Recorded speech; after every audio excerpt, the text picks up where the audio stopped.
A bishop saw something strange on Pope Francis' coffin and shares a very strong warning. Watch till the end, and you will reconsider your beliefs about the late Pope. The clock struck midnight. It was a dark and creepy night in the busy town of North Carolina. Reverend Father Kelvin jolted awake, his heart pounding like a drum.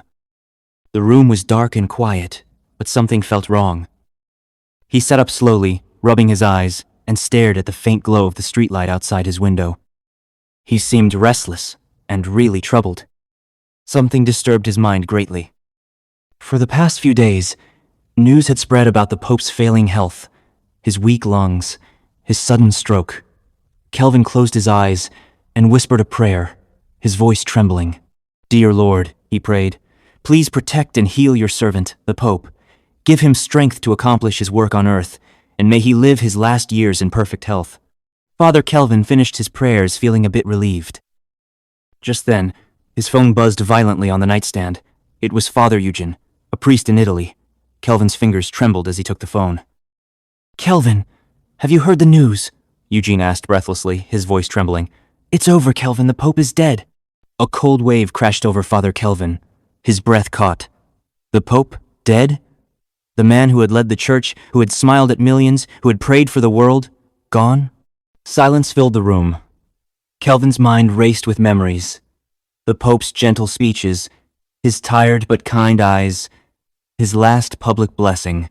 His mind ran down memory lane, decades ago, when they had met, how they had forged a very close friendship, unhindered by distance and positions of power. His heart was troubled, not just because of Pope Francis's death, but because the saint still had a lot of work to do. A cold sense of loss and sadness enveloped him. Father Kelvin knew the old saint better than most people, and not even death could separate their hearts. Father Kelvin and Jorge Francis had met in a cardinal conference inside the Vatican several decades ago.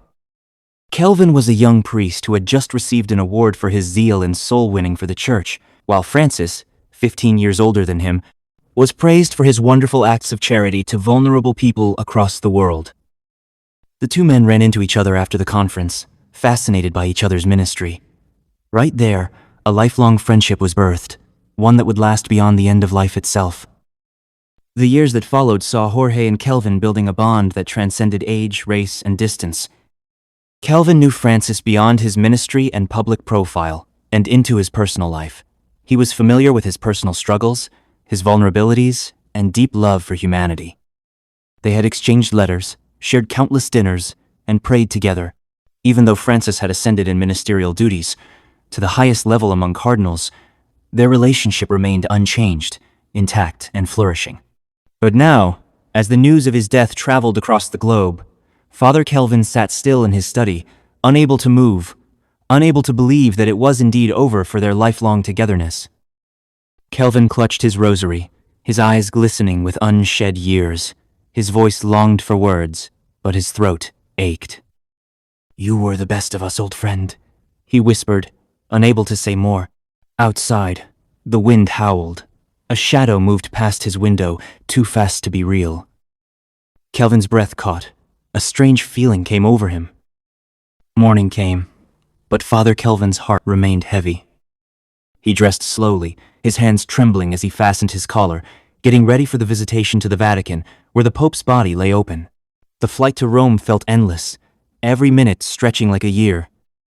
When he arrived at the Vatican, priests and cardinals moved in quiet groups, their faces solemn. Father Kelvin joined them, his footsteps echoing through the grand halls. The air smelled of candle wax and old stone. Then the moment came. The great doors opened, revealing the basilica's glowing interior. At the center, raised high, lay the Pope's coffin, a simple zinc-lined wooden casket draped in white. Kelvin's throat tightened. He blinked back ears as the procession advanced. The other priests bowed their heads, some whispering prayers. Kelvin's fingers found his rosary, the beads smooth and familiar. Step by step they drew closer. The flickering candles cast long, trembling shadows. Kelvin's breath slowed. His oldest friend lay just ahead, lifeless, yet surrounded by the love of millions. The line moved forward. The coffin waited, and the world held its breath. Father Kelvin was now close enough to the casket. Kelvin's fingertips brushed the wooden coffin, and instantly, his body locked. His hand froze mid-cross. His breath vanished. "Father, move forward," a priest behind him whispered. But Kelvin didn't blink, didn't flinch. He stood still, like Moses in the burning bush. Armed guards, surrounding the Vatican, stepped closer, then hesitated. Kelvin's face was calm, but his eyes were wide, unblinking. There was something about his expression that kept the men away. The air shimmered. Suddenly, Father Kelvin was transformed into a different person. He stood still, transfixed, as reality slowly faded away and strange visions began to happen before his eyes. Before him stood two towering angels, tall and radiant, their faces brighter than the sun. Behind them, endless skies of gold, with thousands of glowing figures singing, the hosts of heaven. One angel stepped forward. Its voice sounded like 100 rivers flowing together. "Kelvin, faithful servant of the Most High," he cried, placing a hand on his shoulder. "Do not mourn your dear friend. What men call death is merely a time to rest, a period between the end of one life and the beginning of a new one." Immediately, the heavens parted like a curtain. There, in a field of endless light, sat Pope Francis, laughing beside Father Abraham and resting on his bosom. His face glowed with youth, his robes whiter than fresh snow. He looked at peace, more alive than ever. The angel's grip tightened. "Listen now, Kelvin, with your ears and with your heart." A hush fell over the heavens.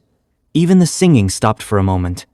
Then, from somewhere beyond the light, came a sound like 1,000 hearts beating as one. Boom! Boom! Boom! Growing louder and coming closer. An angel leaned in, its words carrying the weight of mountains. "The storm approaches, Kelvin, and you must stand ready." The other angel raised his hand, and the air filled with swirling images, like live paintings. "See, Kelvin," his voice echoed. "Pay attention to the acts the world could never know, could never see." Scenes unfolded right in his eyes. A midnight visit to a crumbling orphanage. Pope Francis, disguised in an old coat, handing envelopes stuffed with money to weeping nuns. A hospital basement where he washed the feet of dying prisoners, whispering, "God still remembers you." Thousands of letters, written in secret, paying school fees for children he would never meet. While men criticized and called him evil names, the angel said, he built shelters in darkness. While cameras chased fame, he worked where no lights shone. The images multiplied. Food trucks for war-torn refugees, water wells dug in deserts, entire villages saved from famine, all anonymous, all untold. Kelvin's tears fell freely.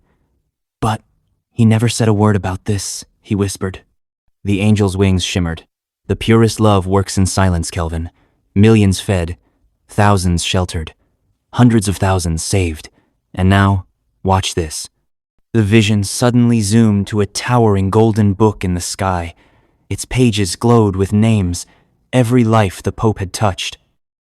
"This," the angel whispered, "is heaven's accounting. Look at the names and count for yourself how many lives he touched." Father Kelvin looked inside. There were thousands of names too numerous to count. He now understood the message. Pope Francis had been giving away to thousands of people in need, anonymously, secretly. What a man! The angel's glowing hands gripped Kelvin's shoulders. His voice dropped to a whisper that vibrated through his bones. "The harvest must not end with the sower's rest," he declared. Images flashed before Kelvin's eyes. A hidden network of soup kitchens in war zones, funded by secret Vatican accounts. A clinic in the Amazon, where doctors healed the sick, under fake names. Scholarships for persecuted children, buried in paperwork to keep them safe. "These works must live," the angel warned.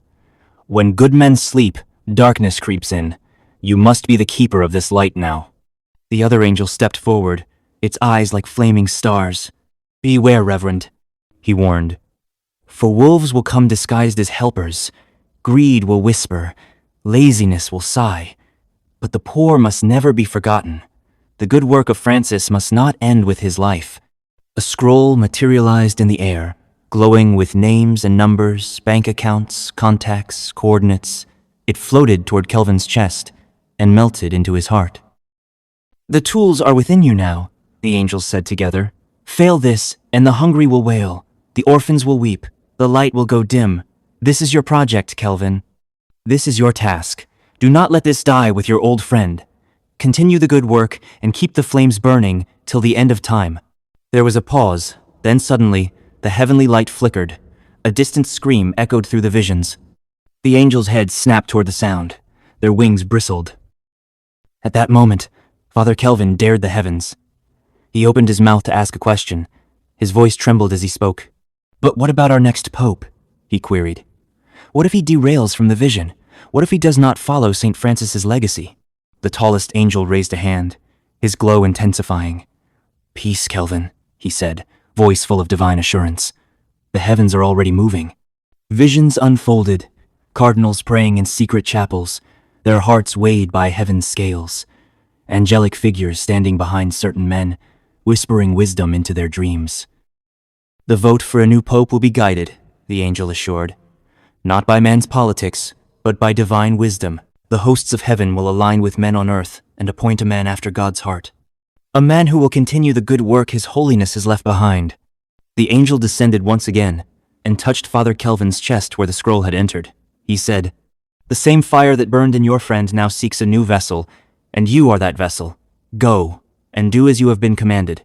The second angel stepped closer, its voice like wind through sacred trees. "Feed the hungry without waiting for applause. Shelter the orphan without posting pictures. Love as he loved, in secret, in shadow, until your last breath."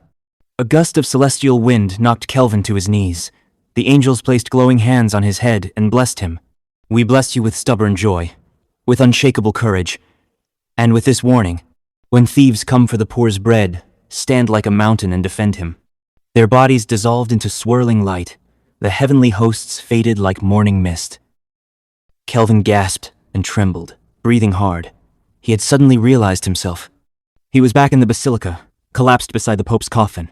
Priests screamed. Guards surged forward. But all Kelvin could do was laugh through his tears, clutching his chest where divine fire now burned.